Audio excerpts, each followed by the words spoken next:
So the only challenge was it took many years before any company, about 20 years before there was the first prosecution under the Foreign Corrupt Practices Act.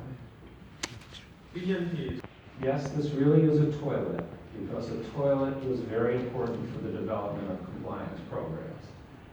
So once again, there was another scandal, this time where instead of bribing foreign government officials, defense contractors were found to have charged crazy prices for various things to the US government.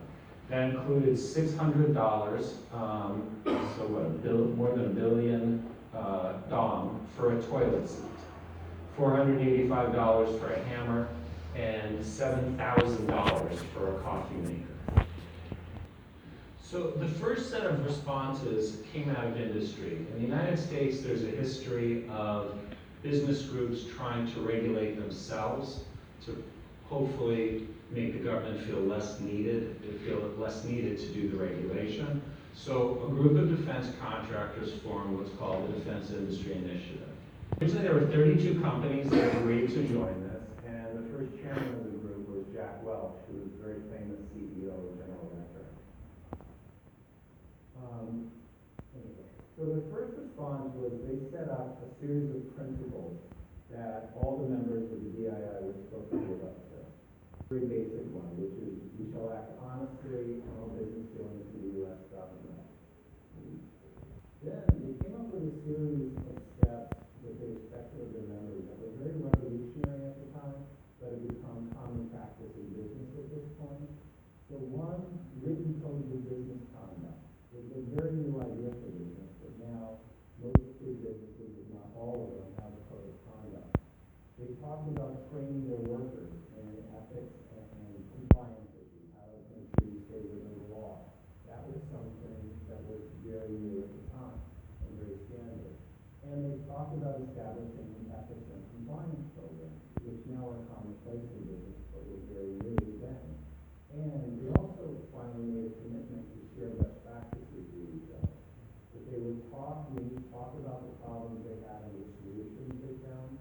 And by the way, still to this day, compliance people are very open about talking about scandals that they had within their organizations with their peers, to try and learn better how to avoid them in the future. So the next thing that ended up having an effect is the United States sentencing guidelines. In the United States, judges have historically had great latitude in their ability to apply sentences to people convicted of a crime. In the United States, though, also businesses can be convicted of a crime. We have something called corporate criminal responsibility. Now, a lot of countries don't have that concept in their law, but the US does.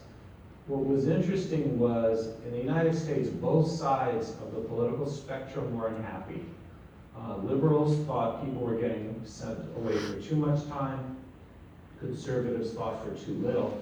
So the idea was to create a set of guidelines for judges to use so that sentencing would be consistent across the country.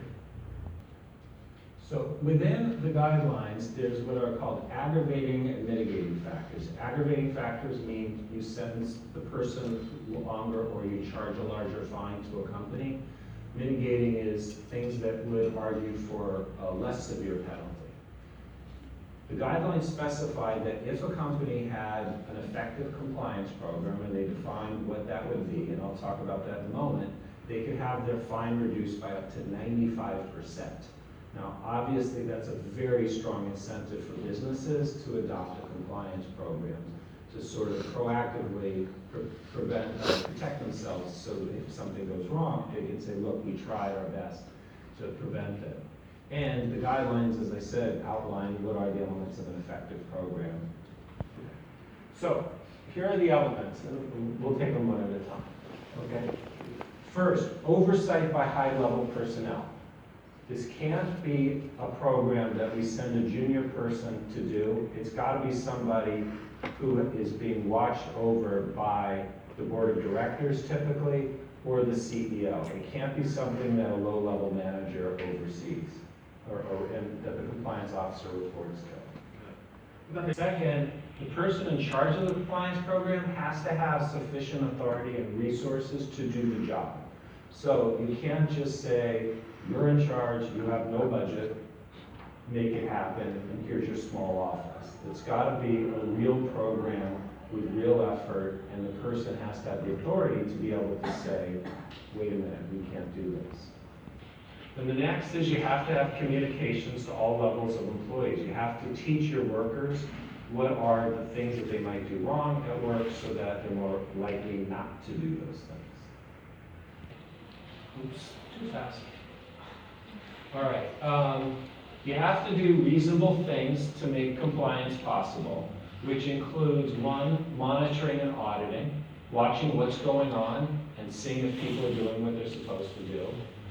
Reporting and the ability for people to report wrongdoing without fearing reprisal, which is whistleblowing. The ability to come forward and say, I saw something wrong or something I think is wrong, and be able to do that without fearing that they're going to get fired, demoted, transferred someplace they don't want to be. The other thing is you have to have consistent enforcement of the standards. You can't only punish low-level employees. You have to be willing to punish senior people and people who are, say, for example, very successful salespeople. You have to do it consistently, and you also have to, they also want there to be incentives, things to encourage people to do the right thing. The second thing is a risk assessment, a risk-based approach. Basically, figure out what's likely to most happen and can do the most damage, and make sure that your efforts are there as opposed to things that are unlikely to happen or not likely to have very serious consequences. Hai là cái cuối. So, what was the great value of the sentencing guidelines? First, it was very simple. There's nothing in there that's complicated. It's very easy to understand why all of this makes sense. Secondly, as I said, it's hard to argue because it all makes sense. Also, it's not specific to any one way of operating in a country, or even an industry. The principles are very easy to apply in any kind of business. And because it provides a framework for a house that isn't like the full house, business was able to customize what they did to reflect their own individual needs. So, what happened? Compliance started growing quickly in the late 1990s into the early 2000s because of several factors. First, as the US government started prosecuting FCPA cases, we had enormously large settlements and fines that companies were paying. And the prospect of these large penalties got a lot of companies to invest much more heavily in their compliance programs, both for anti-corruption and for other legal areas. Second, there were a series of documents that have come out of the Department of Justice which tell prosecutors what to look for in compliance programs. And this demonstrated, one, prosecutors were going to be taking these things seriously, and secondly, they help companies better understand how they should design their compliance programs. Finally, one of the things that people started realizing when it came to especially anti-corruption is that a business was responsible for the activities that were corrupt of its agents and third parties, other businesses that they'd hired.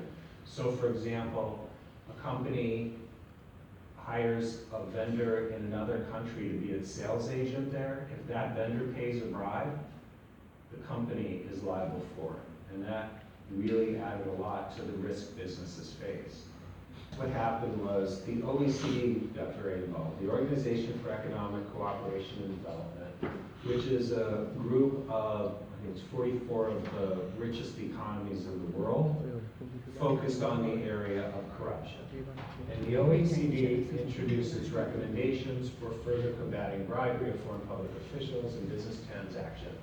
And it called on member states, so all those states, to have for companies in their states to encourage them to develop compliance programs for the purposes of preventing and detecting corruption.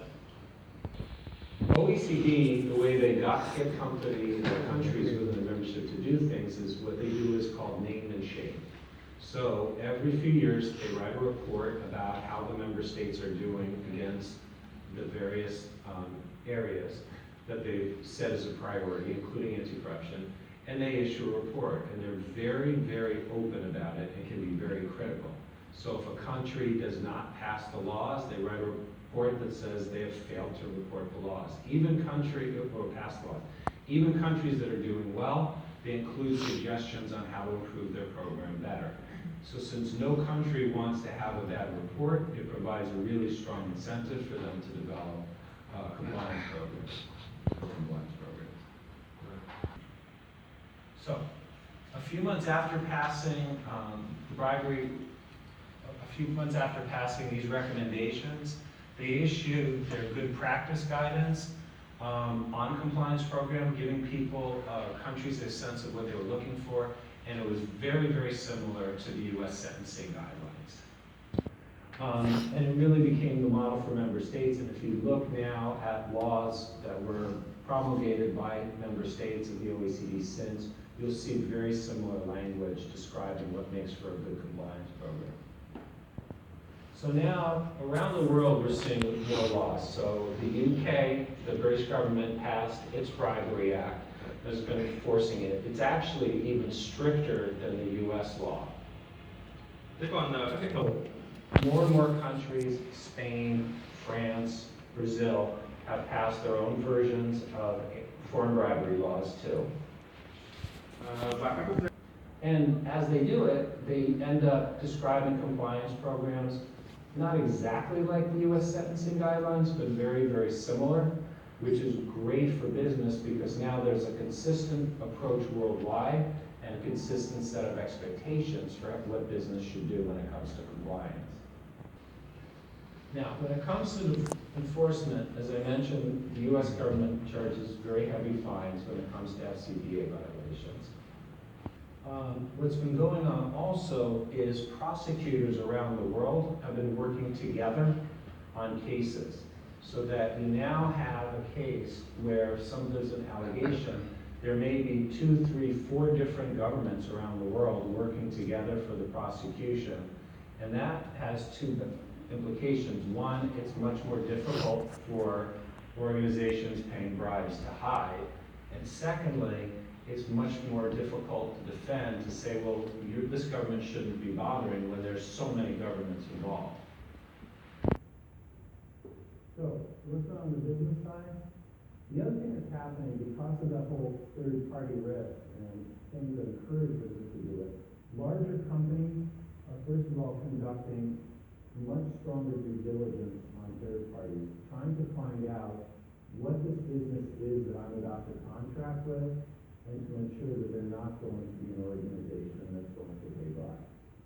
Also, there's been a call for larger businesses to help small or medium-sized businesses that they work with have a compliance program too, to know that the smaller organizations don't have the resources on their own.